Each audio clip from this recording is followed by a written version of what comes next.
Y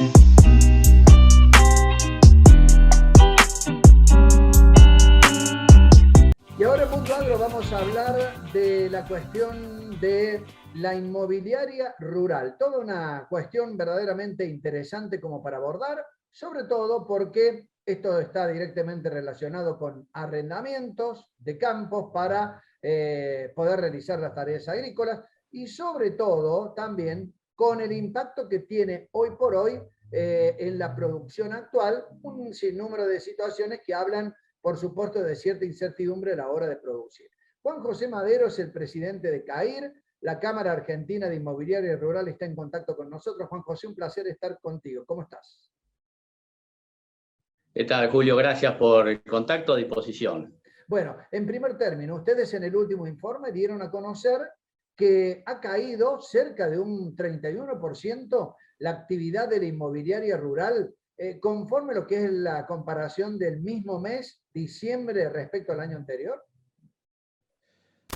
Sí, es exactamente respecto de, o sea, en lo que es el año, ¿no? Sacamos nuestro informe anual, te cuento, la Cámara que cumplió ya 11 años, tenemos socios en prácticamente todas las provincias, y aparte también en Uruguay y en Paraguay, somos una Cámara regional, o sea, tenemos una visión del mercado prácticamente de todo el país, y la tratamos un poco de reunir y vertir, algo que antes no existía.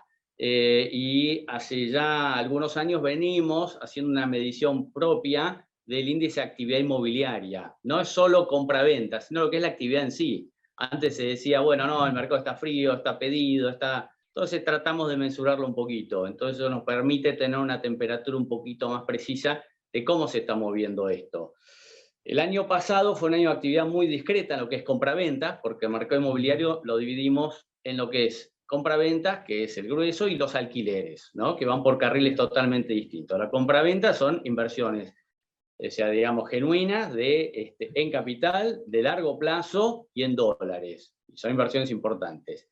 El alquiler son inversiones de retorno más rápido, porque es un ciclo de cultivo o un ciclo ganadero, de corto o mediano plazo, de menor dimensión, para lo que es la misma hectárea, y es en pesos. Entonces hoy eso fluye de una manera mucho más ágil que la compraventa.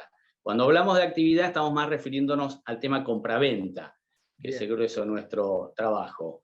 El año pasado fue un año de actividad muy discreta, y terminó con una baja de actividad importante, principalmente por las elecciones de medio término que hubo, a lo pesado que venía el mercado. Siempre cuando hay elecciones, el inversor en tierras se toma su tiempo para ver qué va a pasar después. Como son inversiones de largo plazo, el que compra un poco va viendo qué política va a tener el país en lo que va a producir, porque una vez que entró, ya está pensando por lo menos 10, 15, 20 años o en una generación.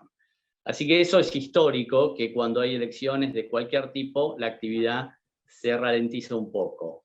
Con una actividad muy discreta, de niveles bastante bajos que veníamos trayendo, bueno, ese bache se hizo más marcado. Pero lo que es digamos, la dinámica histórica, este último mes no cambia mucho con lo que ha pasado siempre. Y la pregunta que nos podemos hacer también, Juan José, si la variación del dólar, que ha mostrado también por la misma incertidumbre económica en la República Argentina, incide en esto de frenar un poco las inversiones en los campos, pensando en que todo se hace como mucho más volátil, o al menos no hay reglas demasiado claras. Sobre todo si hablábamos de una enorme brecha y franja entre el dólar oficial y el dólar paralelo. Eso incide, forma parte del mismo clima, el mismo humor. Sí, acá hay dos cosas. Es decir, por un lado está la macro, la visión global, que es el mundo demanda alimentos, y salvo los pescados, todo lo que comemos y mucho de lo que tomamos sale de la tierra. Y la cantidad de tierra que hay es la misma, y el mundo está demandando eso. El valor de la tierra con nuestros vecinos o nuestro comparable, nuestro espejo, zona núcleo contra cinturón maicero. El cinturón maicero en Uruguay ha subido la tierra, en Paraguay está con tensión a subir, con inversores argentinos que están queriendo ir para allá. Y acá hemos ido al revés, ¿no? Es por una coyuntura nuestra. La principal traba para la operación es la complicación que hay para disponer de los dólares, o sea, el cepo, ¿no? Que uno pueda acceder al mercado de dólares y con eso comprar los campos. Esa es la principal traba operativa. Por más que haya buena voluntad de las partes, si no se soluciona eso, la operación no se puede concretar. El tipo de cambio, digamos, ficticio que tenemos, también afecta, obviamente afecta lo que es las decisiones de compra, porque gran mayoría de los inversores vienen del riñón, del palo de la producción. Y ellos reciben, el productor recibe pesos, y recibe pesos de un dólar que ya lo vemos, ya se habla mucho, el dólar, los 500, 600 dólares de la soja, menos las retenciones, especificado a 100 pesos, y después cuando quiero comprar el dólar me vale más de 200. Entonces, esa brecha hace que el dólar que yo puedo obtener, después necesito 2 pesos para comprar el dólar, para comprar el campo. Entonces, ese desfasaje hace que mucho inversor de la producción, que su origen de la plata es esa producción, esté todavía frenado hasta que se sincere el mercado, digamos, el tipo de cambio. Eso también es un obstáculo para lo que es la operación de compraventa. Bien, ya que hablaste y mencionaste por allí el valor de los mercados, perdón, de los campos, comparado en un mercado inmobiliario latinoamericano o sudamericano, donde ustedes tienen injerencia, decías que hay tal vez más interés en poder invertir en donde hay más políticas claras para el desarrollo agropecuario, como por ejemplo en Uruguay, en donde muchos productores agropecuarios argentinos han cruzado definitivamente el charco. Pero hablando de los valores de los campos, ¿qué referencia han hecho ustedes en el último informe acerca del valor? ¿Siguen cotizando alto? ¿Se han depreciado un tanto, como ha pasado con otros rubros inmobiliarios? ¿Qué está pasando precisamente con el mercado, pero en la particularidad de la inmobiliaria rural? Mirá, para empezar, es como que uno se ataja primero porque nuestro país es riquísimo, tiene una heterogeneidad de climas, de suelos, de potenciales, entonces incluso un campo en un lugar es distinto al vecino quizás. Entonces generalizar no nos gusta, pero sí podemos tomar de referencia lo que es la zona núcleo nuestra, el norte de Buenos Aires, el sur de Santa Fe, de Córdoba, ese corazón productivo de la Argentina, que puede ser un comparable con, digamos, llamémoslo zonas núcleos de otros lados, ¿no? El espejo en calidad y potencial de esta zona es el cinturón maxiero de Estados Unidos. ¿Qué pasó el último año? En esa zona, en Estados Unidos, el valor de la tierra subió, y desde las PASO del 2019 a hoy, el valor de la tierra acá bajó, ¿no? Ahora está estabilizado. ¿Por qué? Por una cuestión de coyuntura nacional, ¿no? Cuando gana este signo de gobierno, al sector dice, bueno, vamos a volver a los conflictos que tuvimos, entonces se desalienta la inversión que venía más o menos embalada, y eso repercute, oferta-demanda, sale la demanda, el valor de la tierra baja.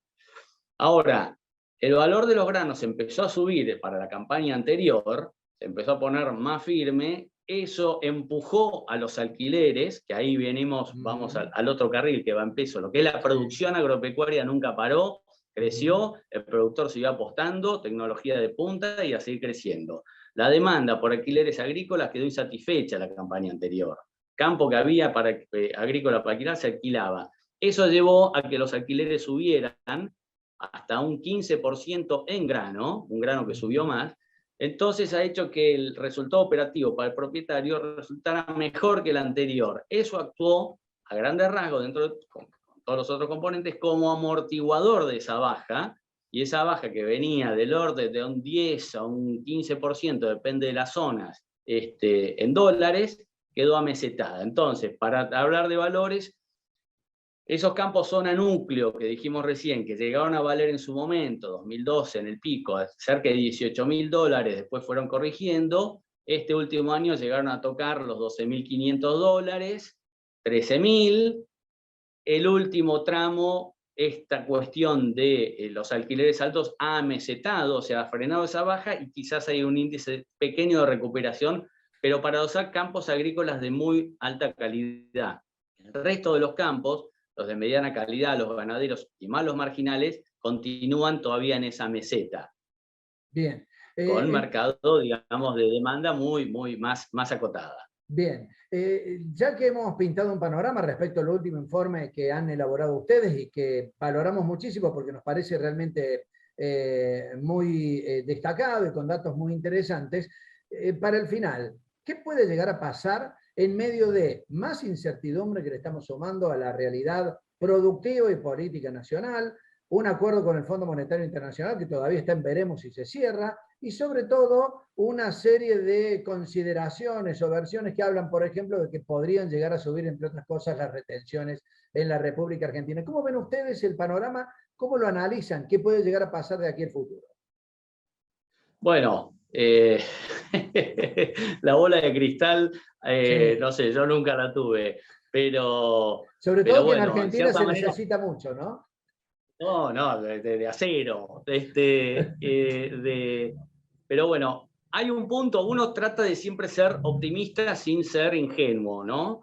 Un punto para sosegar un poquito los ánimos es que este año no hay elecciones de nada, que ya lo tuvimos el año pasado y fueron muy eléctricas para un mercado como este, para que evolucionara con normalidad. Entonces no tenemos elecciones. Estamos prácticamente terminando, por todo lo que se ve en el mundo también, esta pandemia que ha trabado, ha influido también, Sí. no solamente la pandemia, sino la administración de la pandemia, ha influido también en el mercado. Bueno, eso está diluyéndose.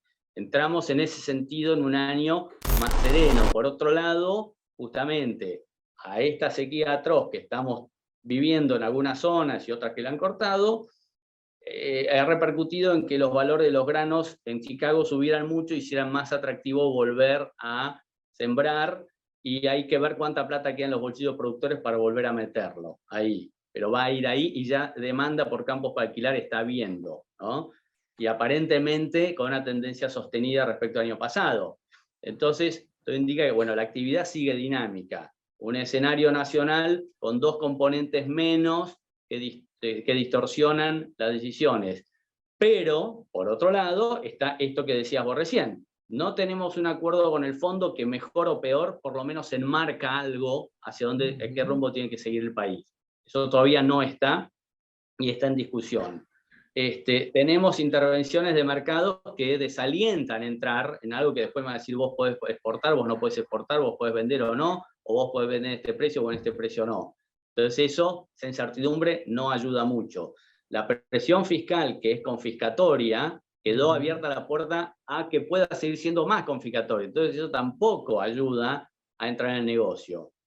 Entonces, poniendo esas cositas en la balanza, yo imagino un año que retome cierto ritmo, muy cauteloso, con un valor de la tierra sostenido. No vemos baja de valores, tiene que pasar alguna debacle absoluta, no vemos baja de valores, porque la macro también tracciona, no vemos baja de valores, y seguiremos, calculo, en, digamos, tickets de inversión en lo que en nuestro mercado son de menor escala, de hasta 2, 3 millones de dólares, hasta 5 más contados, y por arriba de esos contados con los dedos de la mano. Y implorando que se pueda destrabar la operatoria, que es el famoso cepo que hablamos al principio. Ese es el principal paro en la rueda para que las cosas puedan suceder o no suceder.